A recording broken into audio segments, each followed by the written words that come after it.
एक भिखारी किसी किसान के घर भीख मांगने गया। किसान की स्त्री घर में थी। उसने चने की रोटी बना रखी थी। किसान जब घर आया तो वह अपने बच्चों के साथ खेलने लगा। उसकी स्त्री ने उसके हाथ पैर धुलाए। उसके बाद वह रोटी खाने लगा। उसकी स्त्री ने एक मुट्ठी चना भिखारी को डाल दिया। भिखारी चना लेकर चल दिया। रास्ते में भिखारी सोचने लगा, हमारा भी कोई जीवन है। दिन भर कुत्ते की तरह भीख मांगते फिरते हैं, फिर स्वयं बनाना पड़ता है। इस किसान को देखो, कैसा सुंदर घर है। घर में स्त्री है, बच्चे हैं। अपना अन्न स्वयं पैदा करता है। बच्चों के साथ प्रेम से भोजन करता है।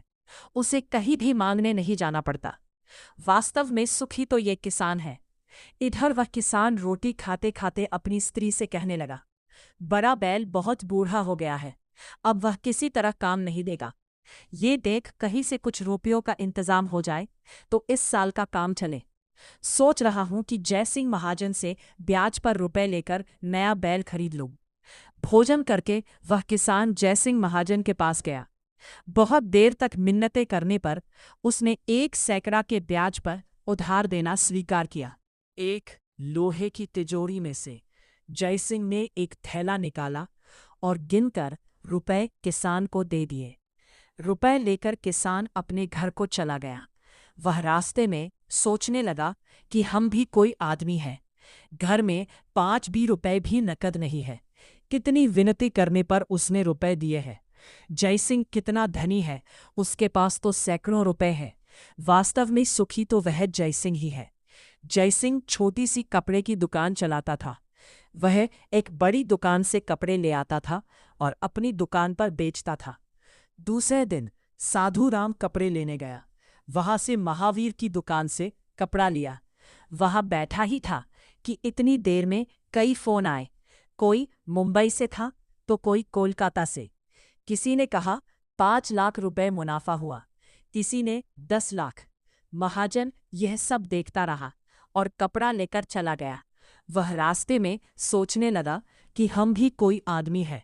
1000 2000 रुपए जोड़ लिए, महाजन कहलाने लगे। महावीर को तो एक दिन में लाखों का फायदा होता है। वास्तव में सुखी तो यही है।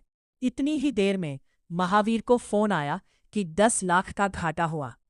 वह बड़ी चिंता में था कि नौकर ने कहा कि आदेश है कि राय बहादुर विक्रम सेठ के यहाँ दावत है, आपको जाना है। महावीर गाड़ी पर चढ़कर राय बहादुर विक्रम की कोठी पर चला गया। वहां सोने चांदी की कुर्सियां पड़ी थीं। राय बहादुर जी के यहाँ कलेक्टर और कमिश्नर आए। बड़े बड़े अधिकारी हाथ मिला रहे थे। बड़े बड़े सेठ घूम रहे थे। वहां महावीर सेठ को कौन पूछता, वो भी एक कुर्सी पर जाकर बैठ गया। वहां लाट साहब भी आए। राय बहादुर से हाथ मिलाया, उसके साथ चाय पी और चले गए। सेठ महावीर अपनी गाड़ी में लौट रहे थे। रास्ते में सोचने लगे कि हम भी कोई सेठ है। 10 लाख के घाटे से ही घबरा गए। राय बहादुर को देखो कि सब उससे हाथ मिला रहे थे। वास्तव में सुखी तो वही है। कहानी का सार यह है कि वास्तव में सुखी वही है जिसके पास संतोष रूपी धन है।